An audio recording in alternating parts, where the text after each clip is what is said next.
Welcome back to the Deep Dive. Today we're really digging into someone quite unique, I think. A figure whose life story covers, well, two massive world-changing careers almost. Yeah, it's quite something. We're talking about Bill Gates. Bill Gates, exactly. Yeah. The accelerated legacy, you've Yeah. got the tech, revolutionary, sometimes, let's face it, pretty ruthless architect of the whole PC software age. Mm, And then you have this incredibly focused humanitarian, almost racing against his own clock now, yeah. trying to give away this enormous fortune. It really might be the most compelling kind of dual legacy we have in modern times. The sheer strategic focus he put into dominating software, creating the OSs many of us still interact with daily. Right. That same intensity, maybe even more urgency now, is being aimed at huge global problems: health, climate. So the big question for us today, I suppose, is does that hyper-competitive blueprint, the one that bet Microsoft, actually work for world-changing philanthropy? That's the core of it. And looking at our sources today, they're really varied, aren't they? Reflecting that split. Absolutely. We've pulled together everything from like super detailed technical documents on Windows and MS-DOS architecture Nitty-gritty. to investigative reports on all those antitrust battles Microsoft went through, and then very recent, quite candid stuff from Gates himself, talking about regrets, this new time-limited mission for the foundation. So our goal here isn't just, telling the story chronologically. We want to really unpack how his thinking evolved. How did he build that software empire? Why the big pivot to philanthropy and with such, well, intensity? And what's his take now on game changers like AI? Right. And for you listening, we're trying to structure this to give you clear context, especially on the tech side, and really synthesize that whole journey from ultra-competitive entrepreneur to this focused humanitarian figure all in one go. Okay, so let's get into that blueprint. Where did that strategic drive actually start? Early life seems key. It does.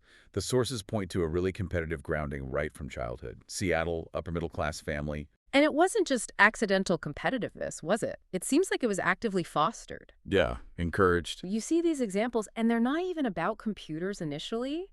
He wasn't just competitive himself. He, organized the competition, coordinating these complex family sports games they had in the summers. At Puget Sound, yeah. And then the board games, Mastering Risk, Monopoly.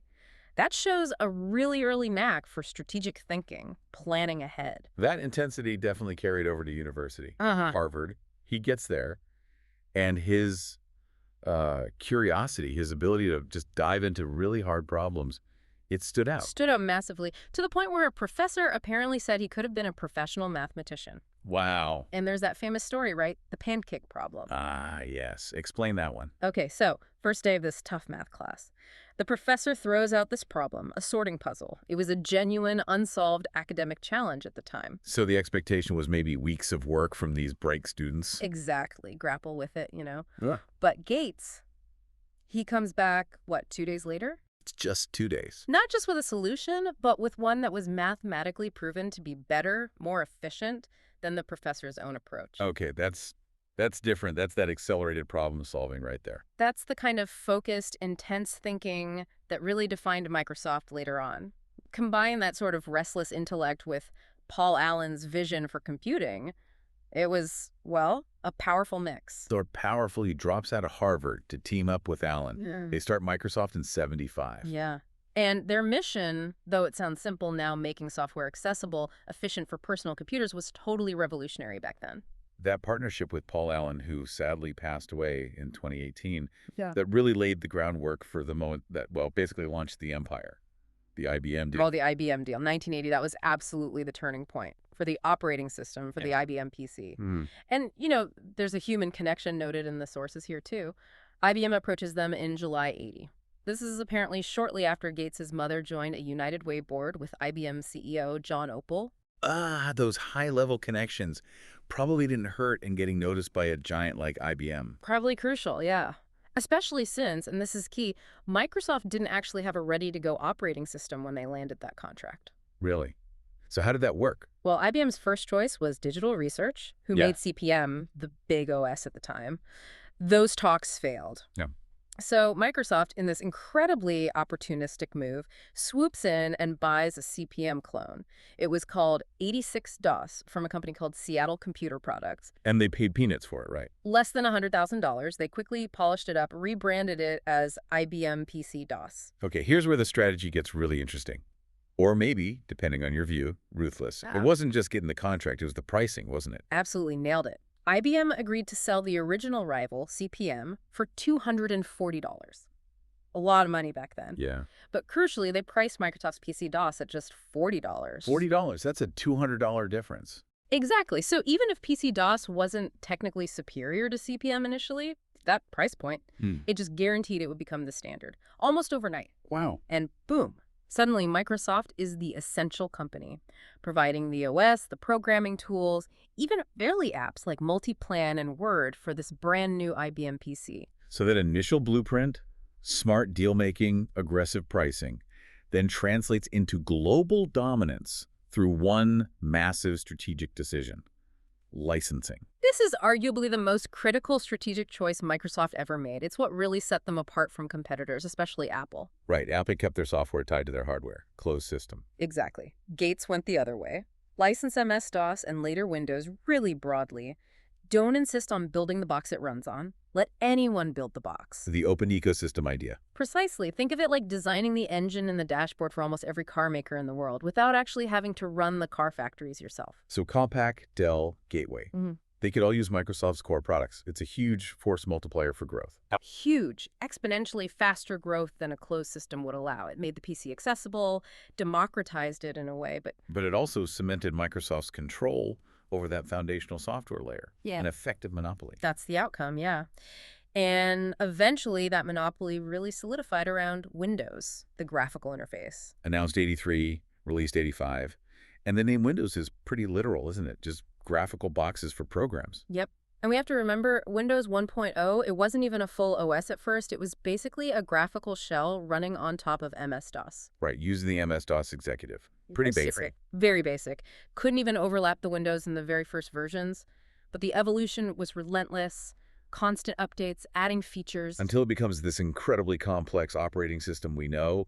Thousands, millions of lines of code. Yeah. C, C++ apps, even low-level assembly for performance. Massive undertaking. Okay, let's pause here and get into the tech corner a bit. To really grasp how Windows didn't just get popular, but became this indispensable platform that created market lock-in, we need to look under the hood. What were the key technical building blocks? Well, the absolute cornerstone, the thing that creates that platform effect, is the Windows API, the Application Program Interface. API. Think of it less as just a set of tools and more like the universal language translator. It's this huge library of pre-written functions, and it's the only way any software, Word, your games, specialized business software, anything can actually talk to the operating system kernel or the hardware. Since Windows 95, basically everything uses this. Everything. Keystrokes, mouse clicks, sending something to the printer, accessing the network, it all goes through the API. So why does that create lock-in? Why is it so hard to switch away? It boils down to economics and, well, inertia. Once a company or even an individual developer has written millions of lines of code specifically designed to talk to that set of API functions, the cost, the sheer effort of rewriting all of that to work with a completely different operating system like Linux or whatever else might come along, it becomes astronomical, prohibitively expensive. So the API acts like a technical moat around Windows. Yeah. Switching costs become too high. Exactly. It's a brilliant standard from a business perspective. Technically useful, but strategically almost inescapable once it gains traction. That makes sense. Yeah. And the architecture itself, inside Windows, it's layered, right, for performance and security. Yeah, very much so. There's this critical separation between what's called user mode and kernel mode. Kernel mode is the core. Kernel mode is the inner sanctum. Highly privileged, only the absolute core OS components run there, managing memory, CPU access, the really critical stuff.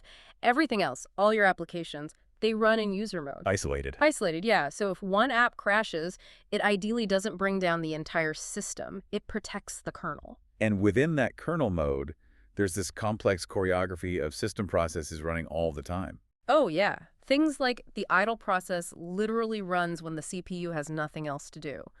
The logon process, which handles you signing in, verifying your password. The service control manager, keeping track of background services. And speaking of the logon process and security, that brings us to Ctrl plus Alt plus Delete, Mm. that famous three-finger salute. Ah, yes. That wasn't accidental.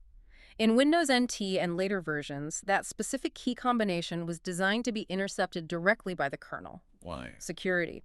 It makes it essentially impossible for a malicious program running in that less privileged user mode to fake a login screen and steal your password, because only the kernel can reliably see that specific key combination. Ah, so this is a hardware-level signal the OS trusts. Physical guarantee, It's almost. a small thing, but it shows the deep thinking about security even back then, built into the architecture Gates oversaw. Interesting. Okay, fast forward a bit. The complexity just kept growing. Windows 8 tried the touch interface, Metro, Yeah, that was controversial. and then Windows 10 was meant to be the last version, moving to this continuous update model. Windows as a service. And the sources even mention a huge internal shift recently. Microsoft adopting Git for managing its source code. Which is incredible, really. Git being this cornerstone of the open source world. Considering Microsoft's history, that's a profound cultural shift. And that history. Yeah. Yeah, it's definitely intertwined with some pretty aggressive market tactics and government scrutiny. Which brings us squarely to the antitrust battles. You can't really talk about Microsoft's rise without talking about them. No, the dominance they achieved, particularly in PC operating systems, inevitably led to government intervention, starting in the 90s. It was intense. The FTC, the Federal Trade Commission, started looking into them in 1990. That kind of ended in a stalemate. So the Department of Justice, the DOJ, took over in 93. And that led to a big settlement in 1994. Right. Microsoft agreed, they consented, not to tie other separate Microsoft products to Windows sales. But there was a loophole, wasn't there? A big one. A crucial one they fought hard for. They insisted they were still free to integrate new features into Windows itself. Tying versus integrating. That seems like semantics, but it was huge legally. Absolutely massive. That distinction became the legal battleground for years, especially over bundling Internet Explorer into Windows. Was it tying a separate browser or just integrating web browsing features into the OS? They argued integration and largely won that point, allowing them to maintain the monopoly. Pretty much. But beyond the legal arguments, the sources detail some really specific, arguably malicious actions to squash competitors directly. Let's talk DAR-DOS. Okay. Digital Research's DOS, a direct competitor to MS-DOS. Yep, and Microsoft saw it as a real threat. Internal documents, emails cited in reports, they make it pretty clear. The goal was to make sure Windows 3.1 just wouldn't run properly on DAR-DOS. How did they actually do that? Was it just bugs or? It appears much more deliberate than just bugs. Highly technical sabotage, really. They engineered Windows 3.1 reportedly to specifically check if it was running on DAR-DOS. And if it was? It would either display this vague, scary-sounding error message, something about an invalid device driver interface, or just refuse to load altogether. And the technical trick? Apparently involved using undocumented MS-DOS functions only Microsoft knew about to mess with a critical memory area called the Program Segment Prefix, the PSP. Basically, destabilizing the system in a way that looked like DAR-DOS was at fault. Wow, so it wasn't a compatibility issue, it was an incompatibility issue by design. That's what the evidence strongly suggests. Make the competitor look unreliable. Drive users back to MS-DOS. Okay, that's pretty aggressive. Yeah. And this pattern extended beyond software rivals to hardware partners, right? Intel. Yeah, the incident with Intel's native signal processing, NSP, in 1995. What was NSP and why was it a threat to Microsoft? NSP was technology Intel was developing that would let multimedia stuff, video, audio processing run directly on Intel chips without needing specific Windows drivers or relying heavily on the Windows API. Ah, so it bypassed the Windows lock-in, Yeah. potentially. Less reliance on the API. Exactly. It threatened the central role of Windows. So Gates reportedly stepped in hard. What did he do? Applied serious pressure. The reports say he threatened Intel that future versions of Windows might not work correctly or be optimized for Intel chips if they continued with NSP. Wow. Using the OS dominance as leverage against the chip maker.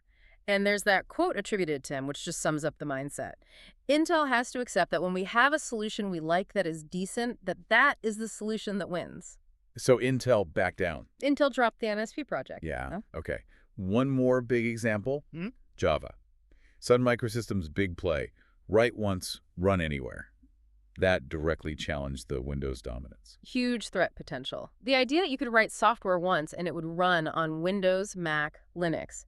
that undermines the need for a single dominant OS. It's Microsoft's response. Equally strategic, equally aggressive. Internal strategy memos apparently used phrases like kill cross-platform Java. The tactic was essentially to pollute the Java ecosystem. Collude how? They released their own versions of Java development tools, but these tools subtly encouraged or required developers to use special Microsoft-only extensions proprietary classes. So if you use Microsoft's tools, your Java app wouldn't actually run anywhere else, only on Windows. Exactly. It broke the write once, run anywhere promise for apps built with their tools. It confused the market, fragmented the standard, and effectively neutralized Java as a major threat to the Windows desktop. It's a consistent playbook, isn't it? Yeah. Identify the strategic threat, use the dominance of the OS and its APIs as leverage, and either block, sabotage, or co-opt the competition. A remarkably successful, if often brutal, strategy for building and maintaining an empire. But eventually, this intense combative chapter started to wind down. Gates began to transition out of the day-to-day leadership. Yeah, he appointed Steve Ballmer as president in '98, stayed on as CEO and chair for a bit longer, but then announced his full departure from daily Microsoft duties in 2008 to focus entirely on philanthropy. Do you think the constant pressure from the antitrust cases influenced that timing? It's hard to imagine it didn't play a role. Years of intense public scrutiny, legal battles, it must have taken a toll. And perhaps shifted his perspective on where he wanted to apply that formidable energy and intellect. A different set of problems to solve. Yeah. Less commercial, more global. Exactly. Which leads us into the second major act of his life. Though it's worth noting, his personal life also became much more public during this transition, adding another layer of complexity. Right. The sources mention his divorce from Melinda Gates after 27 years, which he's publicly called his biggest regret. Mm-hmm. And then there's the controversy surrounding his meetings with Jeffrey Epstein. Yeah, he's been very direct about that more recently, expressing clear regret, saying, I shouldn't have had dinners with him, acknowledging it gave Epstein a credibility he didn't deserve. And importantly, strongly denying any financial link or involvement between the Gates Foundation and Epstein. Right. So despite those personal complexities, the philanthropic work hasn't just continued, it's actually accelerated dramatically. That's the perfect word, acceleration. Which brings us to this idea of the great acceleration in his philanthropy. There's been a major recent announcement setting a hard deadline. Tell us about that, May 8th, 2025. That's the date cited. A huge strategic shift. The Bill and Melinda Gates Foundation will actually shut down in 20 years from that point. It will cease to exist. Shut down. A foundation that large. Shut down. And tied to that is his personal pledge to give away virtually all of his vast wealth within that same 20-year window before the foundation closes its doors. So it's philanthropy with an expiration date, built-in urgency. Exactly. Philanthropic timeliness taken to its logical extreme. And the scale of this acceleration, it's just mind-boggling. Give us the numbers. Okay, so in its first 25 years or so, the foundation gave away something over $100 billion, which is already an enormous sum. Staggering. Now, the plan is to basically double that amount, give away another $100 billion plus in just the next 2 decades, before 2045. That requires the same kind of intense, strategic, operational efficiency that built Microsoft, doesn't it? Applied to giving money away effectively. Precisely. And the philosophy behind this massive giveaway, it seems to come from deep personal roots. His parents. Yeah, he often credits his mother with introducing the idea of giving back, that sense of responsibility to whom much is given, much is expected. And he talks about seeing himself not as owning the wealth, but as being a steward of it, that it's meant to be deployed for maximum impact. His father, Bill Gates Sr., also played a big role in shaping the foundation's early values and focus. And this isn't just throwing money at problems, right? The foundation is known for tracking results, for measurable impact. What are some of the big successes they point to? Oh, the impact is undeniable in global health. They were absolutely pivotal in launching Gavi, the Vaccine Alliance, and the Global Fund to fight AIDS, TB, and malaria. Right. And estimates suggest those 2 organizations alone have helped save upwards of 80 million lives. That's incredible scale. Huge numbers. Any other specific examples? Yeah, they backed a new vaccine for rotavirus, a major cause of deadly diarrhea in young children. That vaccine has helped cut child deaths from diarrhea by something like 75%. Wow. And they remain a huge partner with Rotary International in that long, hard fight to finally eradicate polio worldwide. Still working on that final stretch. It sounds like they apply a kind of venture capital mindset to public health. big bets on potential breakthroughs. It's a good way to put it. Targeted investments in high-risk, potentially high-reward areas that maybe governments or the private market aren't adequately addressing. So looking ahead now, with this accelerated 20-year clock ticking, where are they focusing the energy? Doubling down on what? The core mission hasn't really changed. The idea that where you're born shouldn't dictate your opportunities, especially your health. So a continued huge focus on ending preventable deaths of mothers and infants, particularly in developing countries. But also looking at challenges in wealthier nations, too. Yes. He specifically mentioned Alzheimer's disease and related dementias as a growing global crisis, especially as populations age, and that's an area they're investing in more. Okay, health is one pillar. What's the other major focus? Agriculture, food security, but specifically aiming for sustainable, inclusive transformation, helping smallholder farmers, particularly in sub-Saharan Africa and South Asia. How? What kind of initiative? Supporting research institutions like the International Rice Research Institute, they developed golden rice, for example, and funding organizations like AGRA, the Alliance for a Green Revolution in Africa. The aim is boosting productivity, improving nutrition, reducing poverty. Though there's some criticism there too, right, about potential corporate dependencies. There is. That's a valid debate around some of these large-scale agricultural initiatives, ensuring they truly benefit small farmers in the long run without creating new dependencies. It's complex. But underlying all this is that giving faster idea.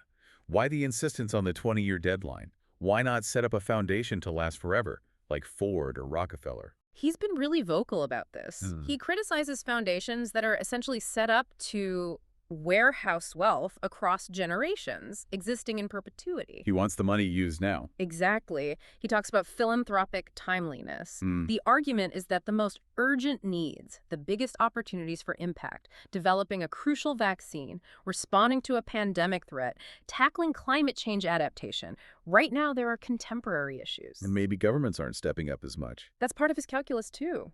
He's noted that foreign aid budgets, like USA from the U.S., are being cut or stagnating in many wealthy nations. He sees philanthropy needing to fill that gap with urgency, now, not waiting decades when the problems could be orders of magnitude worse. It really is framing philanthropy as an urgent, time-sensitive deployment of capital. Maximum impact within his lifetime. It loops right back to that competitive drive, in a way. Setting the goal, setting the deadline, and driving towards it with everything he's got. Maximizing the ROI not in dollars, but in lives saved or improved. Okay, so even though he's officially out of Microsoft's day-to-day, he's obviously still deeply engaged with technology's future, especially the next big wave, AI.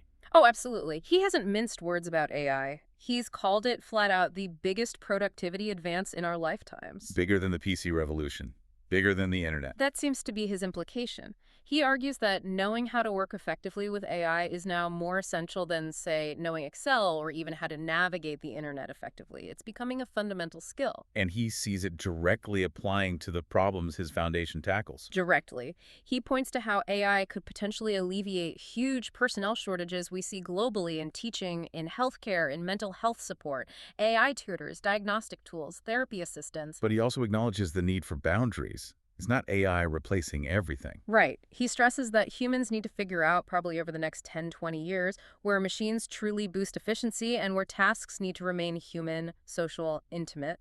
His example was, we don't want to watch robots play baseball. Some things are inherently human. And that flip side of the coin. If AI boosts productivity, it boosts everyone's productivity, including bad actors. That's the major risk he highlights. The bad guys will be more productive too. AI makes it easier to design sophisticated cyber attacks, maybe even dangerous weapons. So the solution is Better AI for defense. He says we need to ensure the best AI for cyber defense is developed and deployed by responsible groups. It's an arms race, essentially, like with many powerful technologies. another huge challenge of the modern digital age he's weighed in on is misinformation, deepfakes. Yeah, a really thorny issue. Especially, as he notes, in places like the U.S. with strong free speech protections like the First Amendment, it makes regulating or removing harmful content very complex legally and culturally. Does he offer a solution? Not a simple one. He admits it's incredibly difficult. But he does speculate that future systems, future online interactions, might need to move towards environments where people are truly identified. Verified identities online, Yes. linked to real people. Something like that. The idea being that if identities are verified and trustworthy, it becomes harder for anonymous actors to spread misinformation or generate fake content convincingly. It's a controversial idea, obviously, with privacy implications. Definitely. Does he ever comment on the misinformation directed at him personally? The conspiracy theories. He does, sometimes with a bit of humor, actually. He apparently finds the whole theory about him using vaccines to implant tracking microchips quite amusing. I can imagine. There's an anecdote in the sources about a woman confronting him on the street about it, and he apparently just told her, I really don't need to track you in particular. A little bit of perspective there. Yeah, it shows he's aware of the weirdness that surrounds his public image. Okay, final big area. Climate change. Here, his focus seems less on individual consumer choices and more on big industrial-scale innovation. That's right. He really emphasizes that we need breakthroughs, genuine new technologies for the really tough sectors to decarbonize. Things like manufacturing steel, cement, heavy industry that relies on intense heat or chemical processes. And that's where his breakthrough energy venture comes in. Exactly. It's aimed at funding and scaling up those kinds of high-risk, high-reward clean energy innovations. He does also mention the importance of public awareness, though. How so? He argues that as consumers demand more low-carbon products, food, building materials, etc., it will drive innovation and help bring down the green premium. The extra cost for the clean alternative. Right. Making things like electric heat pumps, solar panels, sustainable aviation fuel more competitive, faster. So it's that same pattern again. Identify the hardest part of the problem, industrial emissions. Apply concentrated, high-risk capital, breakthrough energy, and try to force the innovation needed. It really is applying that original Microsoft problem-solving engine to a vastly different, arguably much more complex global challenge. Okay, so let's try and wrap this up. If we look at the whole arc, we've traced Bill Gates from that hyper-competitive kid outsmarting his Harvard professor, through the relentless software strategists using licensing, pricing, technical tactics against dire DAS, Intel, Java to build an empire. Right, the antitrust years. All the way to this globally focused philanthropist who's now working against his own self-imposed 20-year deadline to give it all away. It's an incredible trajectory. Two distinct halves of a life, almost, but linked by that same core intensity. So the key takeaway for you listening might be about this idea of leveraged urgency. First, he leveraged software access and technical standards, that API lock-in, to build enormous wealth. And now he's leveraging that wealth and his remaining time with this strict deadline, arguing that urgency itself, applying resources now, is the most critical factor for tackling things like global health crises and climate change effectively. It's an amazing case study in applying strategic focus across completely different domains. First business, now philanthropy, continuous accelerated deployment. Which brings us to our final provocative thought for you to consider. We've got arguably the world's biggest productivity leap happening with artificial intelligence, and we've got the world's largest philanthropic fund operating on this accelerated 20-year timeline before it shuts down. Two massive forces, both on fast forward.